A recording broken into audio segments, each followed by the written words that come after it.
So we all know about the breakthroughs that artificial intelligence have got in the past few years. We know about how Google DeepMind, we know about Go, AlphaGo from DeepMind, about how they have, how AI has beaten the best chess players and the best Go players in the world. We have seen the effects of AI in speech synthesis, in speech recognition, in computer vision, and even autonomous vehicles. But are there problems with any of these developments? So the first thing I want to share is that half of AI research papers today actually don't come with code. So what does this mean? If someone publishes an AI research paper, you're supposed to be able to trust the results that they are reporting in that research paper. You should have the confidence that if you were to implement that research paper, you should get the same results that the author claimed to have got when he implemented that. The problem is that really true? And when half of these AI research papers do not come with code, what happens for many PhD researchers or AI researchers is that they have to re-implement the entire research paper just to verify whether they can trust the results that are claimed in that research paper or not. And that's a big inefficiency in the space and a big waste of time when these researchers or practitioners in the AI space can instead spend their time on working on finding new novel algorithms, on extending the current state of research, rather than having a bulk of their time being spent on just verifying the replicability of results in current state-of-the-art research papers. So the global AI industry faces firstly a reproducibility crisis right now. That many of these papers that are purported to have state-of-the-art results can actually not be replicated if you were to try implementing that paper yourself. We also see a shortage of talent in the AI industry right now, where the most conservative estimates go to around only 8,000 people globally who are actually able to do state-of-the-art AI practice or implementations, to the most generous estimates, optimistic estimates, going up to 300,000, which is still quite a small number, given the effects that AI can potentially bring to various industries across the world. We also see big security and transparency issues in the AI industry, where small perturbations to an image, by just changing a few pixels in the image of a traffic sign, for example, a stop sign in the image can be predicted as a yield sign in the autonomous vehicle setting. And these few changes to the pixel within an image of a stop sign would be invisible to the human eye, but have such drastic consequences if deployed to production in an autonomous vehicle. So how do we solve this?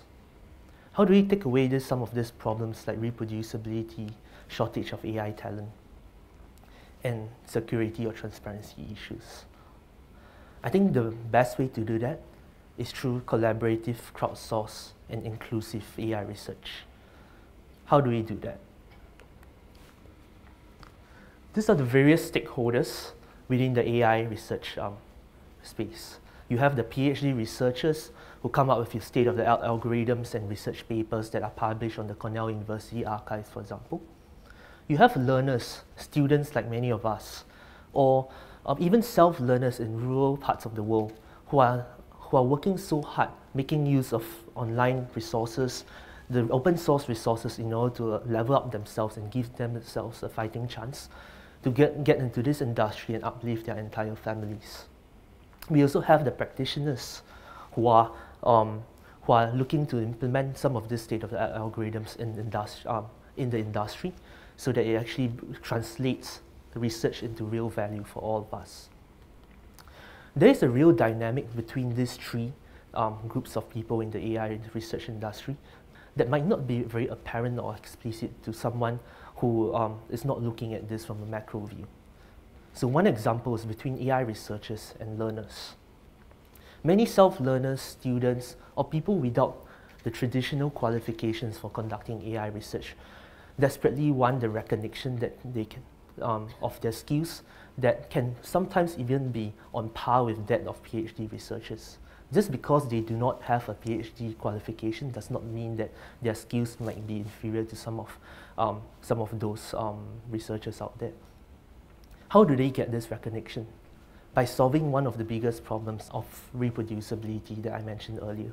What if they could create open source code implementations of existing AI research papers, put them out there, let the AI researchers, the PhDs and researchers who are unwilling to share their code because of various reasons, like untidy code that isn't well documented for the public to understand, or maybe because the pace of research is so fast that they only did the minimal amount of code to prove a specific result and then had to move on in case their next research idea is deemed irrelevant when the industry moves on again.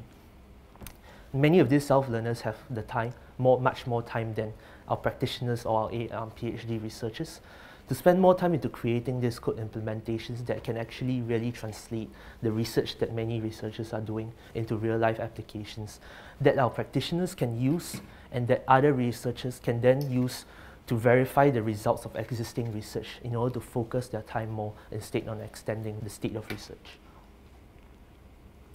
And how do we allow or empower more people to be part of this ecosystem then, if this ecosystem can be a dynamic one that is hopefully more inclusive? So what we did at Nurture.ai was we catalyzed more than 100 meetups or groups in cities around the world, all the way from Kathmandu in Nepal to Lagos in Nigeria to Santiago, Chile. People were meeting up every Saturday. People meet up every Saturday to go through open source learning materials in artificial intelligence. For example, Stanford University actually releases their most cutting-edge deep learning courses, CS231N, CS224N in natural language processing and computer vision. And these groups meet up every Saturday to go through these courses. If we can have more of these people, regardless of what their background is, have access to this to the most cutting edge of artificial intelligence and the best education out there, perhaps we can have more diverse views in this space, such that we solve the problems that the artificial intelligence community is facing. The reproducibility crisis is solved by community annotations and white papers that allow them, that point out perhaps details that are missing within research papers that cause them to not be reproducible, or to flag out papers that are known to be hiding some details in its implementation. The crowdsourced code implementations helps with the efficiency of AI research, as mentioned earlier. And this shortage of talent can be solved by having both more people being able to access good quality education in AI, at the same time having a mechanism or ecosystem in order to recognize these people who come from less traditional backgrounds through their AI education. For the security and transparency issues, I think it really helps if we have more people beyond just the entrenched people in the AI space to be looking at the same problems that we are thinking about. People from psychology, people from computational biology. Gary Marcus, the former director of AI at Uber, is a good testament to that, using his background in psychology to give new perspectives on perhaps biologically inspired kind of artificial intelligence algorithms, which is not quite the case right now when we are focusing more on deep learning algorithms. By having more of these people in different fields, we also allow for other ideas and best practices or pitfalls that have been seen in other industries to infiltrate into this AI research space, to create best practice and standards, to create good checks and balances, so we make sure that we have a robust and secure AI algorithms architecture. So after looking at this space for some time, and after a recent E27 article about what we are doing at Nurture.ai, two different people actually reached out to me and asked, hey, actually, what you're doing with the AI space where you're crowdsourcing intelligence, crowdsourcing information in order to solve informational trust issues on the internet, in this case that of reproducibility or verificability of AI research papers, what happens if you apply it to another completely different space in blockchain? We see many parallel problems in the blockchain space right now as well. There are lots of ICOs out there, initial coin offerings, Many of them have vague white papers. Many are written just for the sake of founders of startups hoping to land a quick buck. Some are even outright scams, as we have seen in the past few months. Many of these ICOs do not have concrete prototypes at the moment where they do initial coin offerings as well. And at the same time, there's also a shortage of blockchain engineers. A similar problem we see a parallel in AI as well. How can we possibly solve that? Through hopefully creating an ecosystem, we actually created the world's first platform for annotating ICO white papers. So hopefully that when people annotate some of these papers, they flag out issues with the white paper. Problems that actually don't quite make sense, logical gaps in the white papers that to a normal retail investor wouldn't have been apparent to someone who's ill-informed. For the shortage of blockchain engineers, can we do what has happened with the AI space and replicate that in a blockchain? There is this huge movement other than AI Saturdays called Fast.ai, where University of San Francisco professor, the former chief data scientist of Kaggle, released free materials for blockchain and created an entire global community for that, where people actually actively empower each other and help lift up each other up in their blockchain education journey, in their AI education journey. Can we do the same for blockchain as well?